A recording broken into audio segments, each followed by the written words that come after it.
Gepli Azatlyk Radiosu. Akşamınız hayırlı bolsun hormatly radio dinleyijiler. Şu gün 2016-njy ýylyň 18-nji ýanwary hepdeniň duşanbe güni.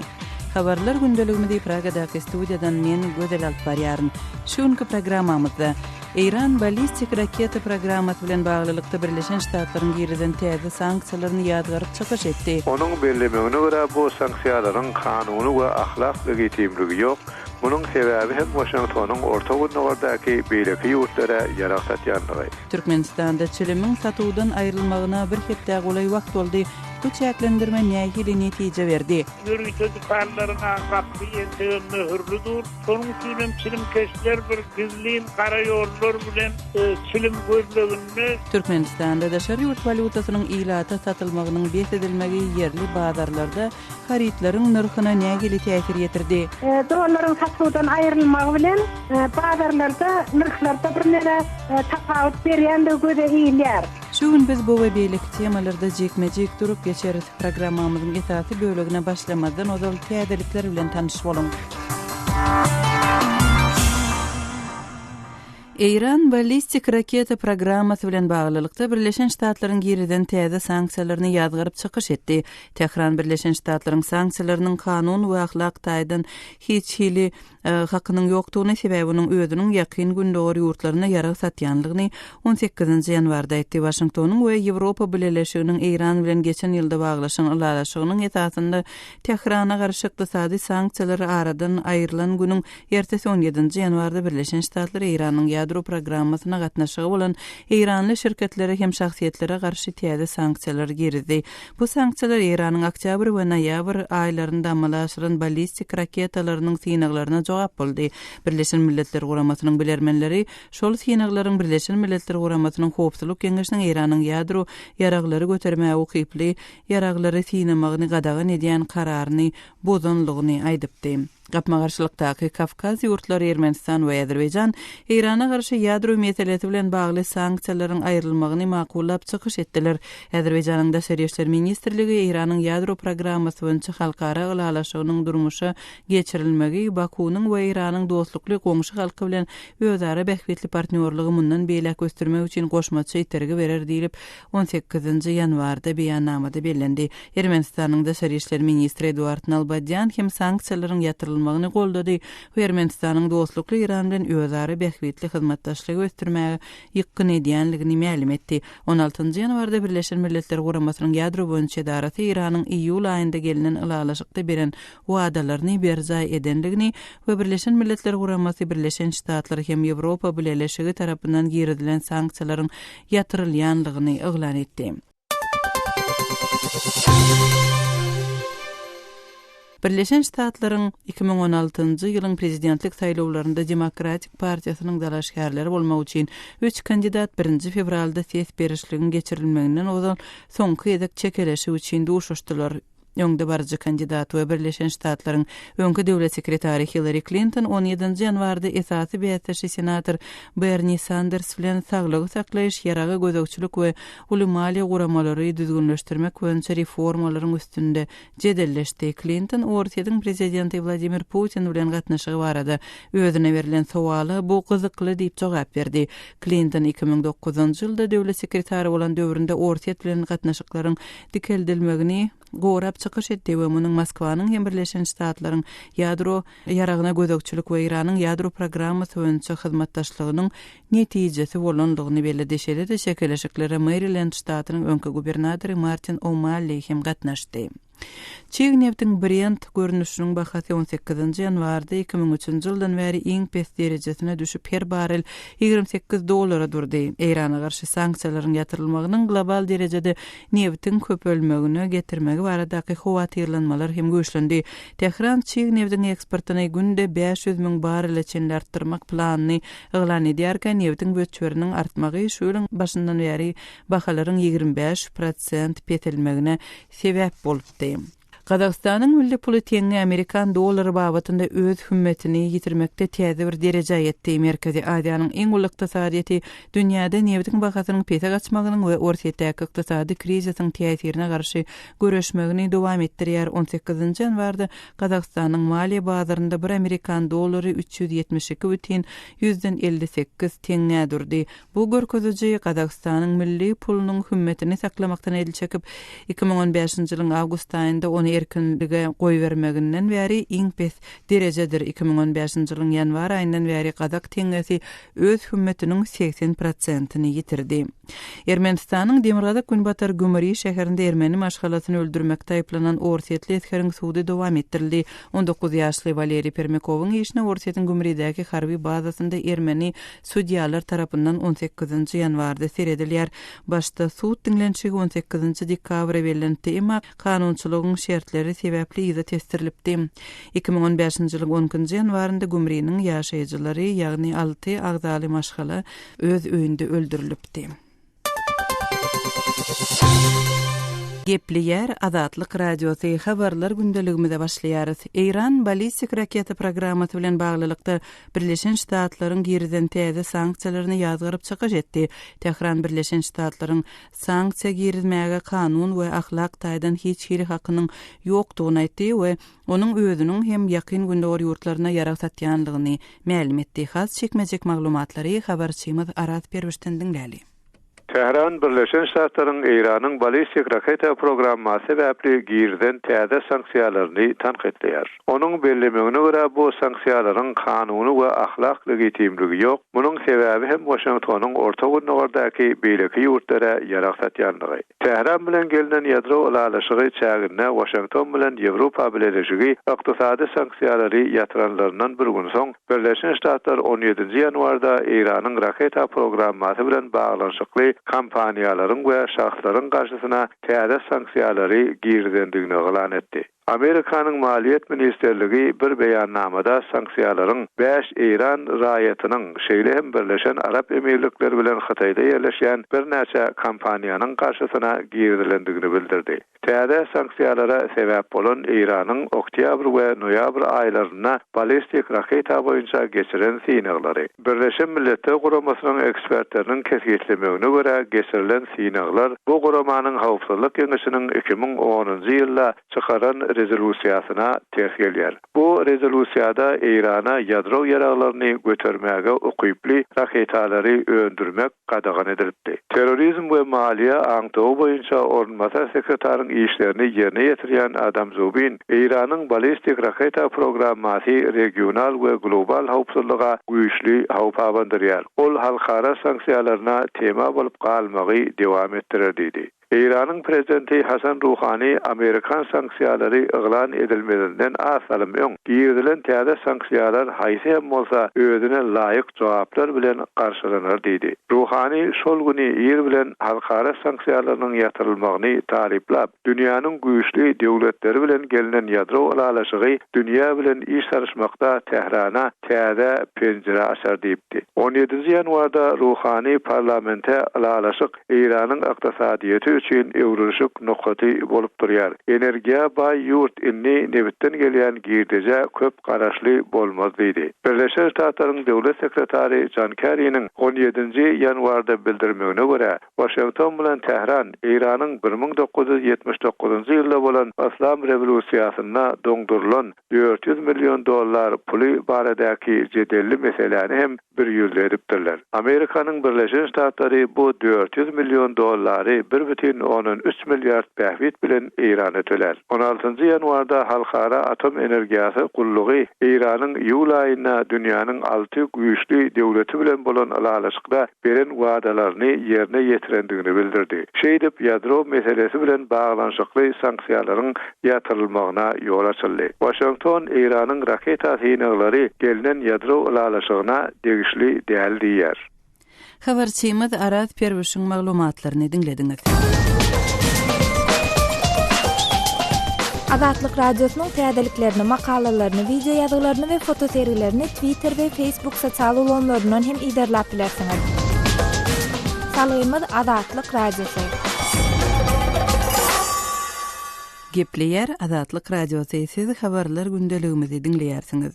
Geçen hepdeniň aýagynda Orsiýetiň Gazprom kompaniýasynyň Türkmen gazyny satyn almagyny diňe bir besetmän ýa-da Türkmen gaz bilen arasyndaky şertnamany ýatyranlygy hakynda maglumat peýda boldy. Türkmenistanyň Ýewit gaz kompleksiniň resmi websaýtynda 15-nji ýanwarda çap bolan maglumatda Türkmen gaz döwlet konserni Gazprom eksport karhanasynyň 2016-njy ýylyň 1-nji ýanwaryndan sowda satyk şertnamasyny möhletiniň bir taraplyň duruzyanlygy barada Türkmen gazy resmi suratda habarly etdi diýilýär. Eýsem energiýa resurslarynyň dünýä bazaryndaky bahalarynyň petelmeginiň fonunda bu ýagdaýlar Türkmenistanyň ykdysadyýetine nähili täsir etdirip biler. Kardeşim Muhammed Tahiriň Azatlyk Radiosynyň Merkezi Aziýa boýunça bilermeni Bruce Panier bilen geçiren söhbetdeşligini dinläli. Bruce geçen hepde Gazprom Türkmen gazyndan ýüze urýandygyny resmi suratda ma'lum etdi. Bu ädime nähili düşünmeli, munyň nähili sebäpleri bolup biler? Gazprom and Russia, of course, are going to say that it's purely a business decision. Gazprom elbetde munyň diňe bir ykdysady bähwitleri nukdaý nazaryndan kabul edilen bir karardygyna aýdar. Ol meniň özümiň ýeterlik gazym bar, gazyň başga çeşmeleri hem ýeterlik diýen düşündürüşleri berer.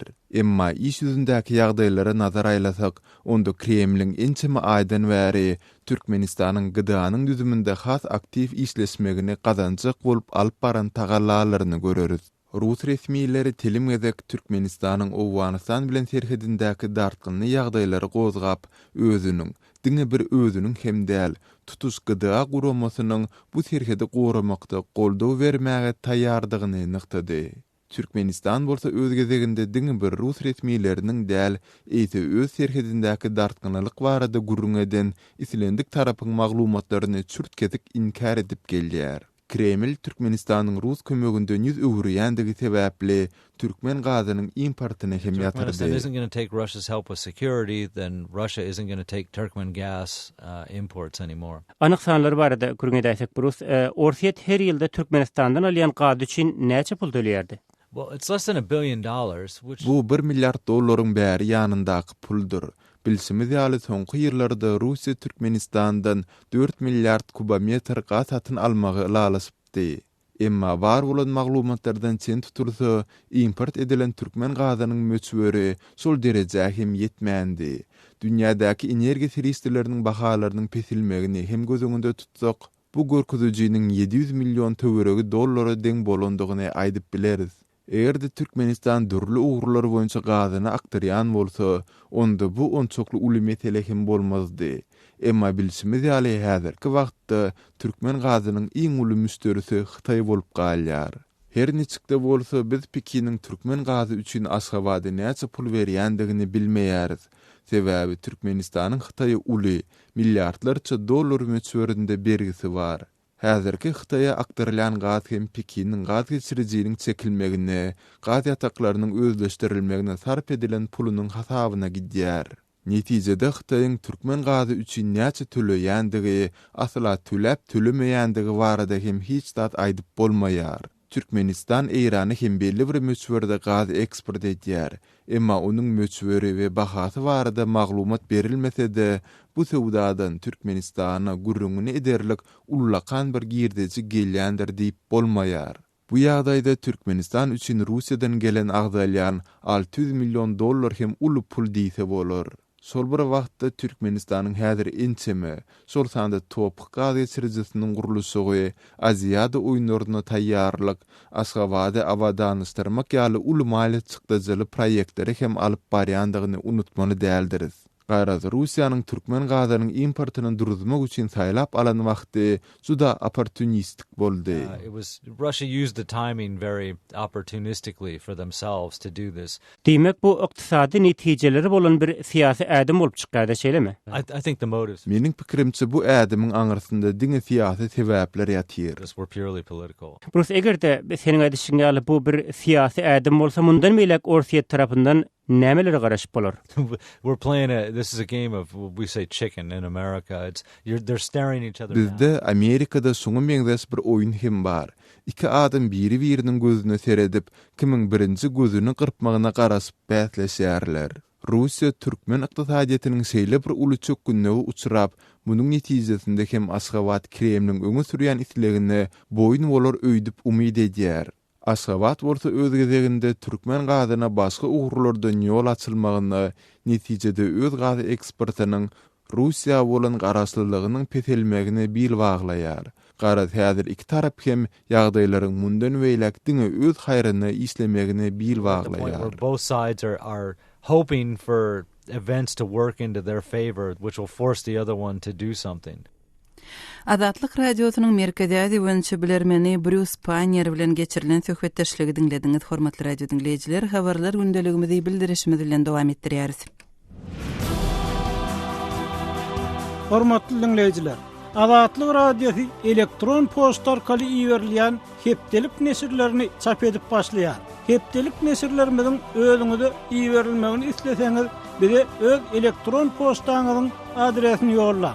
Öz adreslerinizi metduot, e-mail belgesi gmail.com adresimize, şeýle-de Moskwadaky telefon nomerimize SMS arkaly iýerip bilersiňiz. Telefon nomerimiz 7-926 236 04 55. Telefon nomerimizi gaýtalaýaryn. 7-926 236 04 55. Azatlyk radiosynyň elektron posta arkaly iýerýän hepdelik nesirlerine ýazylmagy gijikdirmä.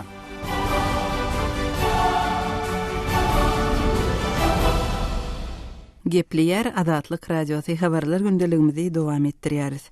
Türkmenistanda çilimiň satuwdan aýrylmagyna bir hepde boldy. Bu çäre nähili netijeleri berdi. Şuňlar çilimkeşler näme edýärler? Kardeşim Sahra bu sowallary Türkmenistanly ýa-da Aman Murat Bogaýewa berdi. Aman Murat ağa bilen geçirilen söhbetdeşligi dinläli. Aman Murat Aşgabatda çilimiň satuwdan aýrylanna bir hepde töre wagt boldy. Indi çilim satuwdan aýrylandan soň ýurtda çilimkeşler näme edýärler? Ýagny olar çilim satyn aljak bolsalar, nireden satyn alýarlar?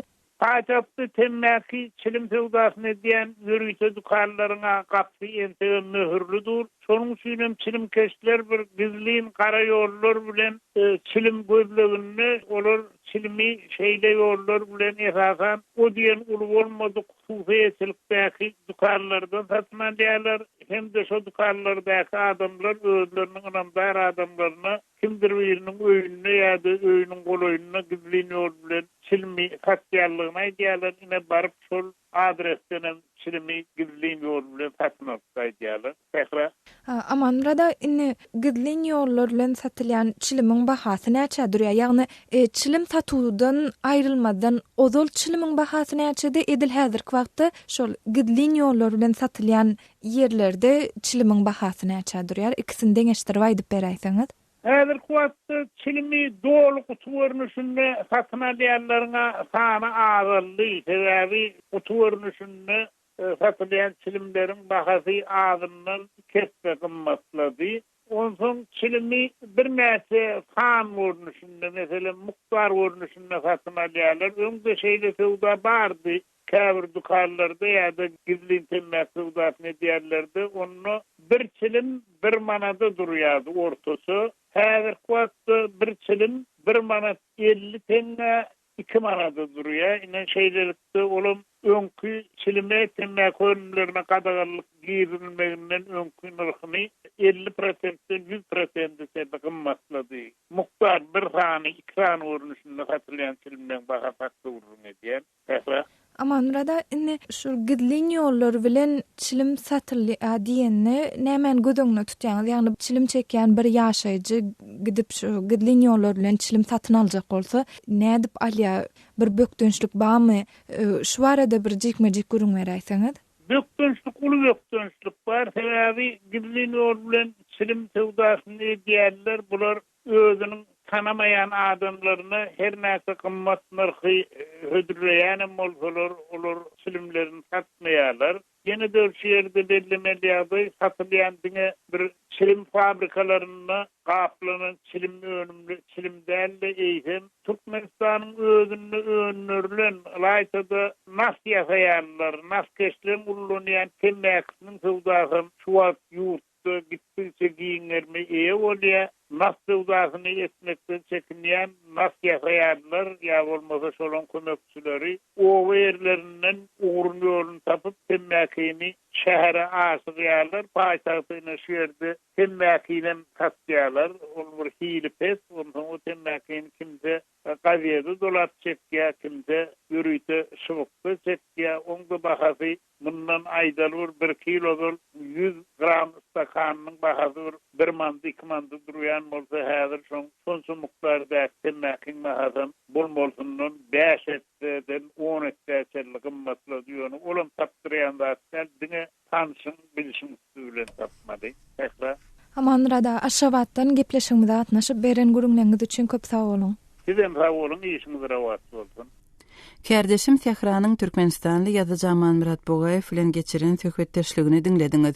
Çilimkeşlik adamyň saglygy üçin ziýanly diýilip dünýä derejesinde qrar edilen endikdir. Lukmanlar ony näsaglyk we keselçilik diýip hem häsiýetlendirýärler.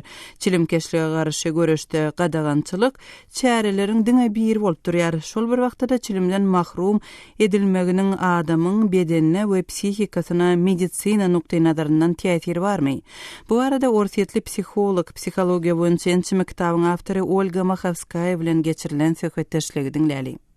Olga, çilimden mahrum bolmaklyk çilimkeş üçin medisina nukty nazaryndan näme aňladýar? Munyň adamyň aňyna, bedenine ýetirýän täsiri barmy? Курение относится к таким химическим зависимостям. Вот тут Çilimkeşlik himiki garaşlygyň bir görnüşi bolup durýar. Bu garaşlyk hatda adamyň aňy psihologiýasy bilen bagly mesele däl, medisina bilen bagly mesele bolup durýar. Çilimkeşlikden saplanmak üçin temmäkiniň öwüziniň ýuwaş-ýuwaşdan medisina serişdeleri bilen dolma arkaly amala aşyrylmaly. Sebäbi nikotin adamyň bedeninde ganynda ornaşan soň onuň birden kesilmegi beden üçin stres bolýar. Bu dürlü keselleriň döremegine ýetirýär. Lukmanlar ençeme keseli çilimiň çürt kesik ýatyrylmagy bilen baglanşdyrýarlar. они без основания, они связаны с резкой отменой курения. Bu ýerde haýsy keseller barada gurrun gidýär. Любой перерыв привычной активности Adamyň adaty aktivligindäki islenlik ara kesme adamyň aşa tolgunmagyna ýetirýär. Ýagny çilimi taşlan adamyň rahatlanmagyna, onuň saglygynyň dikelip başlanmagyna derek, tersine çilim çekmek islegi diňe güýçlenýär. Adatça çilim çekmek çilimkeşiň esasy islegine öwrilýär we onuň beýleki meseleleri çözmek, işlemek ukyby gowşaýar. Udak wagt bäri ýa-da köp çilim çekýän çilimkeşler has köp ejir çekýärler. Olaryň çilimden mahrum bolmagy bedende fiziologiya taýdan sarsgyn döredýär. и резкая отмена, конечно, приводит к физиологическому шоку. Diýmek çilimkeşlik adamyň ilkinji nowatda aň psihikasyna degişlendik bolman, ol adamyň bedenindäki nähoşlyk bolup durýar şeýlemi? Психологическое это шлейф. Знаете, вот это трудно. Psihologik tarapy bu diňe netijesidir. Muňa çilimkeşiň özüne de düşünmek kyn bolýar. Oňa egerde çilimi ýene gaýdyp berseler, bardat gadylaşjak ýaly bolup görnýär. Adatça bu şeýle de bolýar. Çilim çekip bolan soň çilimkeşiň keýpi göterilýär. Ol özüne has gowy duýup başlaýar. Psihika taýdan çilimkeş çilimden mahrum bolanda, onuň ilkinji başdan geçirýän esasy duýgulary aljyraňlyk, howatyrlanma bolup, bu ýagdaý bir näçe günläp hatda bir aýada çekip bilýär. Bu çilimkeşler üçin ören howply ýagdaýdyr. Aýratynam 45 ýaşdan uly adamlar üçin. Sebäbi 50 ýaşdan soň çilimi taşlamak adamyň bedenindäki guruluşy üýtgedýär. Lukmanlar rak, ýürek damar keselleriň dörmegi bilen ara baglanşygyň bardygyny aýdýarlar. Это одна из причин раковых заболеваний, инфарктов, инсультов. Siziň pikiriňizçe çilimkeşlige garşy görüşde medisinanyň roly nähili bolmaly? Такие вещи массовые, компании с таким медицинским эффектом. Adamyň saglygy bilen bagly köpçülikliň kampaniýalary ähli taraplaryň çemeleşmeli. Bu ýerde çilimkeşlige garşy propagandadan başlap dermanlaryň eliterligi ýaly çäreler giň derejede alınıp barylmaly. Elektron çilimler, ýürite, kemputlar, plasterler we beýleki goşmaça serişdeler hem eliterli bolmaly. Lukmanlaryň kömegi eliterli bolmaly. Gadagançylyklaryň berjek netijesi babatynda aýdylanda, çilim çekmeýänler elbetde beğenerler. Bu adatça şeýle bolýar. Emma çilimkeşler çilim çekmek üçin has köp pul tölemäge razy bolarlar. Понятно, что сейчас эти люди готовы переплачивать большие деньги за то, чтобы там за одну затяжку. Psikolog Olga Makhavskaya bilen geçirilen söhbetdeşligi dinlediňiz. Türkmenistanda bir hepde bäri taklanýan resmi gadagançylyklaryň ýene biri türkmen manadynyň daşary ýurt valutalaryna çalşyrylmagyna degişli. Türkmenistanda pul çalşyk nokotlary işleýän hem bolsalar daşary ýurt valutasy ilata satylmaýar. Bu ýagdaý yerli bazarlardan haritlaryň narhlaryna nähili täsir ýetirdi. Kärdeşim Tehranyň Türkmenistandaky habarçymy Sultan Atçylowa bilen geçiren söhbetdeşligini dinläli. Sultan ayda Aşgabatyň valuta alış-çalyş nokotlarynda dollaryň satuwdan aýrylaryna bir hepde çemesi wagt boldy. Bu ýagdaý ýurtda daşary ýurtlardan getirilýän haritlaryň bahasyna möçörüne täsir ýetirdimi? Hawa tehrasy dollaryň satuwdan aýrylmagy bilen bazarlarda narhlarda bir nere tapawut berýändir göze iýilýär. Şu esasanam senagat haritlarynda bahalaryň gymmatlandygyny görse bolýar bazarlarda. Misal üçin, ýa-da altyn asr fewda bazarynda kompýuter dikin masinalarynyň esasanam şolaryň has bahasy tapawut etýändigi göze iýilýär. Şolar egerde senagat haritlaryny şu dollar bilen satýan adamlara ýüzlenen wagtynda olar şu dollar bilen alsak bolsaň, dollar berseň öňkü bahasy diýip aýtýarlar. Misal üçin bir marka tikin masin $3350 odalyp berilýän bolsa, häzirem şol $3350 berilýär şol. Ýöne manat hasabyna geçeninde şol odal 11600 manatlyk tikin masini 15000 manat häzir bermeli. Egerde odal 15200 manata durýan dikin masini häzir 17000 manata satýar diýip, şolar ýalyk dikin masilerinde bahalaryň galandygy